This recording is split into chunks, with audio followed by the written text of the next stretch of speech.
Hello students, आज हम advance engineering mathematics में यूनिट नंबर फर्स्ट का लेक्चर नंबर 9 ले रहे हैं, जिसका टॉपिक है sterling formula. Generally sterling formula एक सेंट्रल डिफरेंस फार्मूला होता है।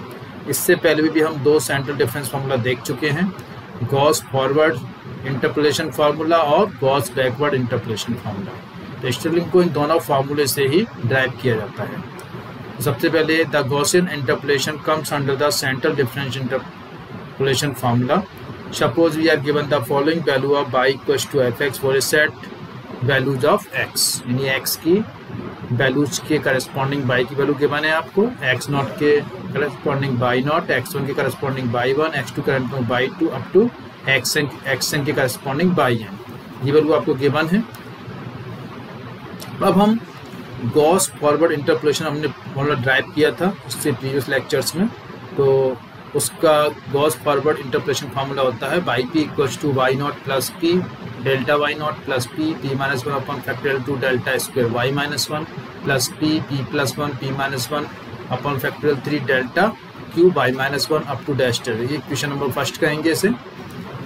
Now the Gauss backward interpolation formula, similarly ये निकाला जाएगा Y P equals to Y naught plus P delta Y minus one plus P plus one upon factorial two delta square Y minus one plus P plus one P minus one upon factorial 3 delta cube Y minus two up to dash dash dash. इस तरह से और भी terms आएंगे इसमें। Taking average of equation first and second, ये दो equation हैं गॉस फॉरवर्ड और गॉस बैकवर्ड, दोनों का एवरेज लेंगे जिससे स्टिरलिंग फार्मूला बनता है। तो Stirling interpolation formula looks like Y P equals to Y naught plus Y naught upon two Y naught आ गया और Y P plus Y P upon two Y P आ गया। इसके बाद P delta Y naught plus P delta Y minus one upon two, ये वाली value ये आ जाएगी इसमें। Next time P minus one upon factorial two delta square Y minus one upon P plus one upon factorial two delta square Y minus one upon two करेंगे तो value क्या आ जाएगी P square upon factorial two delta square Y minus one. इस तरह से next value निकालेंगे, इन दोनों टर्म्स का एवरेज निकालेंगे तो हमारे पास ये वैल्यू आ जाएगी। इस तरह से नेक्स्ट टर्म बढ़ते चले जाएंगे और ये वैल्यूज आती चली जाएंगी। तो इस तरह से ये फार्मूला बना हमारे पास, ये कहलाता है स्टिरलिंग इंटरपोलेशन फार्मूला। तो ये सेंट्रल वैल्यूज निकालने के लिए यूज़ किया जाता है, जिसमें पी की वैल्यू क्या है x minus X naught upon H, और जो Y naught delta Y minus one delta square Y minus one delta cube Y minus two, इस तरह की जो वैल्यूज़ हैं ये सब किससे निकाली जाती हैं सेंट्रल डिफरेंस टेबल से। तो हम यहाँ पे एक एग्जांपल लेंगे जिससे क्लियर हो जाएगा किस तरह से इसे क्वेश्चन सॉल्व किए जाते हैं। तो एग्जांपल लेते हैं, using sterling formula compute 12.2 F12.2 from the data. इसमें x की वैल्यूज गिवन है 10, 11, 12, 13, 14, यानी इक्वल डिफरेंस है सब में x की वैल्यूज में। उसके अबाउट fx या y की वैल्यूज गिवन है 0.23967, 0.28060, 0.31788, 0.35209 और 0.38368। और यहाँ पे ये जो वैल्यूज है ये सीक्वेंस बता रहा है किस तरह से हम इसमें वैल्यूज दे रहे हैं। सेंट्रल वैल्यू यहाँ पे इसको हम लेंगे 0, यानी कि x नॉट लेंगे हम 12 को इसमें। उसके about corresponding value y not होगी ये वाली वैल्यू। जो बीच की वैल्यू होती है सेंट्रल डिफरेंस फॉर्मूले में क्या लेते हैं हम, उसको सेंट्रल वैल्यू लेते हैं। तो x की वैल्यू 12 क्या हो जाएगी x नॉट सेंट्रल वैल्यू हो जाएगी, और उसके अबाउट y की वैल्यू हो जाएगी y नॉट सेंट्रल वैल्यू। इसके जब ऊपर जाएंगे तो x minus one x minus two, और नीचे जाएंगे तो x plus one x plus two, इस तरह से बढ़ते चले जाएंगे। तो ऊपर कम होगा और नीचे बढ़ेगा इसमें इस तरह से y की वैल्यूज आ जाएंगी करस्पॉन्डिंग वैल्यूज। और यहाँ पे हमने सीक्वेंस बताया हुआ है 0, -1, -2, -3, ऐसे +1, +2, +3, इस तरह से। तो ये क्वेश्चन हैं जिसमें मैं 12.2 की वैल्यू निकालनी है। 12.2 12 के नियर है, यानी सेंट्रल वैल्यू के नियर है, इसलिए सेंट्रल डिफरेंस फार्मूला लगेगा इसमें। बिकॉज स्टिरलिंग फार्मूला को यूज़ करने का है तो स्टिरलिंग फार्मूला ही इसमें लगाना है। इसको लगाने के लिए सबसे पहले हम इसकी सेंट्रल डिफरेंस टेबल बनाते हैं।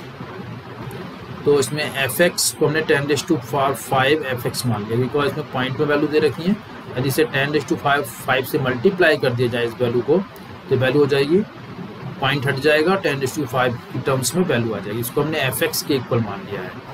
तो ये जो वैल्यू आ जाएंगी 2396728060317788 और 35209, ये fx की वैल्यू आ जाएंगी। x की वैल्यू 10, 11, 12, 13, 14 के अबाउट। अब यहाँ पे निकाला है इसने डेल fx, यहाँ पे हम डेल्टा fx भी निकाल सकते हैं, वो एक ही बात है। अब डेल्टा fx यहाँ डेल fx इसमें कि उसको लिखने का तरीका अलग अलग होता है। जैसे इन दोनों वैल्यूज़ का डिफरेंस आ रहा है वो यहाँ आएगा, इन दोनों वैल्यूज़ का डिफरेंस है वो यहाँ आएगा, इन दोनों वैल्यूज़ का डिफरेंस है वो यहाँ आएगा। कंसेक्यूटिव वैल्यूज़ का डिफरेंस ही इसके अंदर आता है।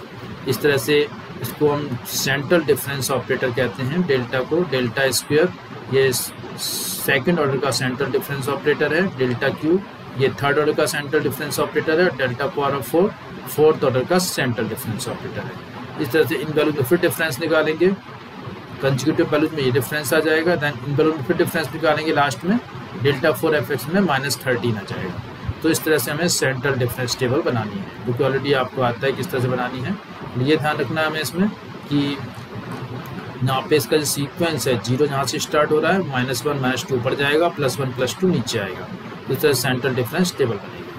तो इस तरह सेंट्रल डिफरेंस टेबल बनने के बाद में हम पी की वैल्यू निकालेंगे। पी की वैल्यू x - x0/s से निकलेगी, जो कि क्या आएगी वैल्यू, ये वाली वैल्यू आएगी 0.2। यानी हम कह सकते हैं ये x की वैल्यू जो हमने ली है वो x की वैल्यू क्या है हमारे पास, हमें 12.2 की वैल्यू निकालनी है, और x की वैल्यू क्या ले रहे हैं हम इसमें 12 ले रहे हैं। तो क्या वैल्यू आ जाएगी 12.2 - 12, ये डिफरेंस आएगा और इसको हम डिवाइड करेंगे h से। तो यहाँ पे h से डिवाइड करेंगे इसको, और h की वैल्यू कितनी है हमारे पास, h 1 1 1 का डिफरेंस आ रहा है, बिकॉज 10, 11, 12, 13, 14 सब में 1 1 का डिफरेंस है। तो h की सभी वैल्यू में डिफरेंस 1 का है, इसलिए h की वैल्यू 1 हो जाएगी। तो इंटू 1/1 कर सकते हैं इसमें हम, और इसको कैलकुलेट करने के बाद वैल्यू क्या आएगी 0.2 इसकी वैल्यू आ जाएगी। तो इस तरह से हमें p की वैल्यू निकालनी है। अब बाई पी इक्वल्स टू जो फॉर्मूला होता है, स्टिलिंग फॉर्मूला जिसे हम कहते हैं, y P equals to y naught plus p multiply del y -1 plus del y naught upon factorial 2 plus p square upon factorial 2 del square y -1 plus p into p square -1 upon factorial 3 multiply delta y cube -2 plus delta cube y -1/2। इस तरह से ये वाला formula होता है इसमें, जिसमें हम वैल्यू पुट करेंगे। इसमें जो आगे जो वैल्यू आएगी वो क्या आएगी, इसमें आगे जो वैल्यू आएगी इसमें बस जस्ट लिखेंगे हम p into P square -1 into P -1 से जो वैल्यू बढ़ती चलेगी पी स्क्वेयर और पी स्क्वेयर -1, ये वैल्यू आएगी next value P square into P square -1 upon factorial 4, और यहाँ पे जो वैल्यू आएगी वो आएगी डेल्टा 4 बाई -2। तो इस तरह से वैल्यूज आएंगी। इन वैल्यूज को हम वैल्यू सेंट्रल डिफरेंशियल से वैल्यू कैसे पुट करनी है, पी की वैल्यू तो हमें पुट करनी है 0.2, यहाँ भी पी आ रहा है उसकी जगह 0.2 आ जाएगा। अब del y naught del y -1 del square y -1 और del cube y -1 del cube y -2, इनकी वैल्यू कहाँ से निकालेंगे, तो इस तरह से निकालनी है। देखिए ये जो वैल्यू है ये है वाई नॉट की। अब हम इधर गए तो ये जो वैल्यू होगी जो होगी डेल वाई -2 की, और ये वैल्यू होगी डेल वाई -1 की। तो पर डेल वाई -2 और डेल वाई -1 दो वैल्यू चाहिए हमें, दोनों निकल जाएंगे। सॉरी ये वाली वैल्यू होगी वाई नॉट की, ये वैल्यू होगी डेल वाई नॉट की, और ये होगी सॉरी डेल वाई -1 की वैल्यू होगी, ये होगी डेल वाई नॉट की। ये दो वैल्यू में चाहिए स्टार्टिंग, ये रहे डेल वाई -1 और डेल वाई नॉट। तो ये सेकंड टर्म में जो वैल्यू चाहिए दोनों का एडिशन चाहिए, तो दोनों एडिशन वैल्यू आ जाएंगी। तो वाई नॉट से हम आगे इस तरह से गए, ये दो वैल्यू आई हैं वो डेल वाई -1 और डेल वाई नॉट की। फिर आगे जो दो वैल्यू मिल रही हैं यहाँ पे वो किसकी वैल्यू है, डेल स्क्वायर वाई -1 की। यहाँ पे जो वैल्यू आ रही है दोनों को मिलेगा, ये थर्ड टर्म में भी आ रहा है डेल स्क्वायर वाई -1। इसकी वैल्यू कहाँ से लिखेंगे हम, यहाँ से लिखेंगे -307, ये इसकी वैल्यू हो जाएगी डेल स्क्वायर वाई -1। फिर से दो ब्रांचेज में जा रहा है वैल्यू, यहाँ पे डेल क्यू आएगा, तो डेल क्यू वाई -2 आएगा यहाँ पे, और यहाँ पे डेल क्यू वाई -3 आएगा। फिर आगे इस तरह से वैल्यू बढ़ती चली जाएंगी। यहाँ पे del 4 y-3 आ जाएगा। तो इस तरह से वैल्यूज को हम पुट करते जाएंगे। तो सिंपल सा सेंट्रल डिफरेंस में किस तरह चलता है, इस तरह से दोनों ब्रांचेज, दो ब्रांचेज यहाँ स्टार्ट होंगी, फिर दोनों एक जगह मिल जाएंगी, फिर दो ब्रांच जाएंगी, फिर एक जगह मिल जाएंगी। तो इस तरह से ये एक इसमें वो बन जाएगा, इसे हम कह सकते हैं काइट कह सकते हैं। काइट फॉर्म में इस तरह से शेप बनेगा। ये काइट शेप में बना है, एक और काइट शेप है आगे होता है, ये भी काइट शेप होता। तो काइट शेप में वैल्यू ली जाएंगी इसके अंदर से और इन वैल्यूज को पुट किया जाएगा। इसके ऐसे कि बाई नॉट की वैल्यू अपने 31788 पुट की है प्लस 0.2 पी की वैल्यू है और del y-1 की वैल्यू 3728 है और del y0 की वैल्यू 3421 है अपॉन 2 प्लस 0.p की वैल्यू 0.2 इंटू 0.2 पी स्क्वायर है अपॉन 2 हो गया और del स्क्वायर y-1 यानी -307। इस तरह से वैल्यू पुट करते चले जाएंगे। इनको जब कैलकुलेट करेंगे तो वैल्यू आएगी 32495। और हमने पता कि हमने fx को 10⁻⁵ fx लिया था, हमें वैल्यू निकालनी है fx की, तो इसमें 10⁻⁵ से मल्टीप्लाई करेंगे तो क्या आ जाएगा 0.32495। ये जो वैल्यू है इस सेंट्रल वैल्यू जो बाई की सेंट्रल वैल्यू उसी के नियर वैल्यू आएगी, बिकॉज इसमें कितनी वैल्यू आ रही है 0.32495 और यहाँ पे किसकी वैल्यू क्या है 12 की 0.31788। तो 31 से जस्ट बड़ी वैल्यू है 32495। ये जस्ट वैल्यू बड़ी है, किससे बड़ी है, बड़ी वैल्यू है 31788 से। इसके नियर ही वैल्यू आएगी जो सेंट्रल वैल्यू हम इसकी 12.2 की जो वैल्यू निकालेंगे एफ फंक्शन के लिए वो इसके नियर आएगी। सेंट्रल वैल्यू जो बाई की सेंट्रल वैल्यू है बाई नॉट उसी के नियर वैल्यू आती है। इस तरह से स्टर्लिंग फॉर्मूले से यूज़ करके हम वैल्यू निकाल सकते हैं। अब यहाँ पे मैंने del fx, del square fx, del q fx, del 4 fx लिखा है। तो ये उसी तरह से जैसे कि हम डेल्टा ऑपरेटर में fx, डेल्टा स्क्वायर fx लिखते हैं वो यहाँ पे सेंट्रल ऑपरेटर में ये यूज़ करते हैं। तो इसलिए इसमें यहाँ पे ये लिखा गया है। और जहाँ हमने जो फार्मूला ड्राइव किया था यहाँ पे इस वैल्यू को भी हम चेंज कर सकते हैं। इस वैल्यू को हम लिख सकते हैं न्यू डेल्टा बाई नॉट लिख सकते हैं। फिर आगे आएगा इसको लिख सकते हैं हम डेल्टा स्क्वायर बाई नॉट लिख सकते हैं। फिर आगे ये आएगा इसको mu delta cube by not लिख सकते हैं। इस तरह से वैल्यूज बनेंगी, यानी बाई नॉट की टर्म्स में आएंगी सारी वैल्यूज यदि इसमें सेंट्रल डिफरेंस ऑपरेटर डेल का यूज़ किया जाए। तो डेल के ऑपरेटर से यूज़ करके जैसे कि ये न्यूटन फॉर्मूला में बाई नॉट में आती है ऐसी सेंट्रल डिफरेंस ऑपरेटर में भी बाई नॉट की फॉर्म में ये फॉर्मूला ड्राइव होता है। जनरली वो फॉर्मूला आपको लर्न करने में थोड़ी प्रॉब्लम होती है, इसी वाले फॉर्मूले को यूज़ किया जाए जिससे ईजी वे में आप वाई की वैल्यू निकाल सकते हैं। और इस तरह इनको सॉल्व करके हम क्वेश्चन की वैल्यू वाई की वैल्यू फाइंड आउट कर सकते हैं। अब इस फॉर्मूले के क्या एडवांटेज हैं। Stirling formula decrease much more rapidly than other difference formula. Stirling formula होता है वो बहुत तेज़ी से कम करता है अदर फार्मूले के अपेक्षा। Hence, considering first few numbers of term itself will give better accuracy।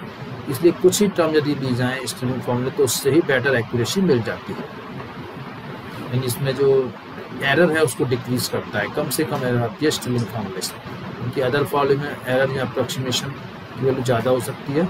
इसलिए स्टर्लिंग फार्मूले को यूज़ करना ज़्यादा बेटर होता है अदर सेंट्रल डिफरेंस फार्मूले के बजाय। नेक्स्ट है फॉरवर्ड और backward difference formula use the one side information of the function where the Stirling formula uses the function value on both side of F. Forward backward में एक side में चलता है, जैसे फॉरवर्ड में चलता है इस तरह से कि वाई नॉट से इधर आएगा फिर इधर जाएगा फिर इधर जाएगा फिर इधर जाएगा, वन साइड में चल रहा है यानी फॉरवर्ड यानी आगे की तरफ चल रहा है। यदि बैकवर्ड है पीछे से चलेगा, इस तरह से इस तरह से इस तरह से चलेगा। जबकि स्टर्लिंग फार्मूला में दोनों साइड से चलता है, इधर भी चल रहा है इधर भी चल रहा है, फिर दोनों मिल रहे हैं फिर दोनों साइड में जा रहा है। इसलिए ये फार्मूला गॉस फॉरवर्ड और गॉस बैकवर्ड से ज़्यादा बेटर होता है, इसलिए इस वाले फार्मूले को ज़्यादा यूज़ किया जाता है। तो इस तरह से स्टर्लिंग फार्मूले में आज हमने डिस्कस किया कि स्टर्लिंग फार्मूला होता क्या है और उससे कैसे क्वेश्चन सॉल्व होते हैं। हमने क्या देखा गॉस फॉरवर्ड और गॉस बैकवर्ड जो फार्मूले हमने ड्राइव किए थे उन दोनों फार्मूले के एवरेज किया जाए तो हमें स्टर्लिंग फार्मूला मिलता है। yp = y0 + p del y-1 + del y0 from factorial to plus p square upon factorial 2 del square Y minus 1 plus p into p square minus 1 upon factorial 2 del cube Y minus 2 plus del cube Y minus 1 upon 2। तो Stirling formula ये कहलाता है। इसमें P की value क्या होगी, x minus x naught upon H होगी। इस वाले फॉर्मूले से हमने क्वेश्चन भी सॉल्व किया था।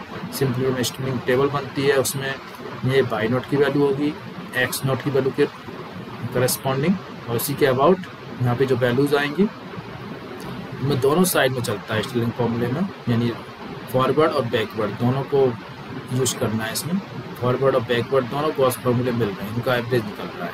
तो इस तरह से ये दोनों बेटर, इसमें जो एक्यूरेसी होती है बेटर होती है स्टर्लिंग फार्मूले में, बजाय गॉस फॉरवर्ड और गॉस बैकवर्ड के। ये वाला फार्मूला इस तरह से यूज़ कर सकते हैं। तो ये सेंट्रल डिफरेंस फार्मूला होता है। इसके अलावा और भी सेंट्रल डिफरेंस होते हैं, बेसल सेंट्रल डिफरेंस फार्मूला भी होता है स्टर्लिंग के अलावा, उसको भी यूज़ करते हैं।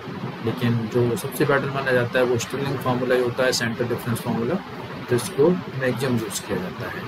लेकिन एग्जाम में यदि किसी फॉर्मूले से कहा जाए तो हमें ये देखना चाहिए कि गॉस फॉरवर्ड और गॉस बैकवर्ड की जो कंडीशंस हैं, उन्हीं कंडीशन को यदि कोई सेटिस्फाई कर रही है उस कंडीशन में इन्हीं फॉर्मूले को यूज़ करें, अदरवाइज स्टर्लिंग को यूज़ करें। स्टर्लिंग को जनरली वो एग्जाम में कहता है कि स्टर्लिंग से ही सॉल्व करना है, तभी आपको स्टर्लिंग से सॉल्व करना है। नहीं तो गॉस फॉरवर्ड से सॉल्व हो रहा है तो गॉस फॉरवर्ड बैकवर्ड को लगा सकते हैं, यदि कंडीशन उन्हीं के फेवर में है तो आप गॉस फॉरवर्ड और गॉस बैकवर्ड इंटरपोलेशन फार्मूला लगा सकते हैं। नहीं तो वैसे स्टर्लिंग फार्मूला बहुत ही बेटर फार्मूला है, बेस्ट फार्मूला है एक तरह से, इससे क्वेश्चन इजी वे में सॉल्व हो सकते हैं। ओके, इस तरह से ये लेक्चर खत्म हुआ। Thank you.